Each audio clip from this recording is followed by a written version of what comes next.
นี่คือแก่งบ้านห้วยแคนแก่งตะปัด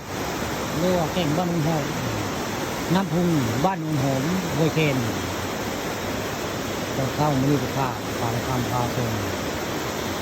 พามาเบิ่งมาชมน้ำพุงบ้านห้วยแคนบ้านนุ่งหอมแก่งตะปัดเป็นหินมันนี่ได้เป็นหินงดพลานหินบนประเทศแถวนี้เขาเรียกว่าแก่งมันจะข้างขึ้นนะบันไดนะถ้าเห็ดใหม่บางเลี้ยวมาใส่ไม้บันไดใหม่ในปีนี้ผู้ข้ามาทางนั้นเชิญโมเมนต์ได้เจ้ายังไม่เก่าอยู่ว่าบ้านนี้เป็นไม้ใหม่นะเจ้าเขียนไว้ได้ผมเขียนอันตรายก็มึงมีคนเวสโมลี่ได้มาเล่นน้ำมาเนี่ยนั่นแหละอันตรายคือมึงเจ้าใส่อันจริงน้ำน้อยโอ้ไว้มันนั่นแหละมันน้ำสิลึกในมึงมองน้ำตัวนี้สุดน้ำสิลึกได้เจ้าได้เป้าหมายไว้ทางไทยต้องกลิ่นนั่นคือมีโอกาสสิเรียบร้อยง่ายเพิ่มไปหน่อยกินได้แต่ไม่เม็ดแล้วนี่เดี๋ยวลงไปของนั้นน้ำมันแห้งเก่งสารพัดเก่งโน่เก่งโน่หอมเรือวันน้ำพุงบ้านหอม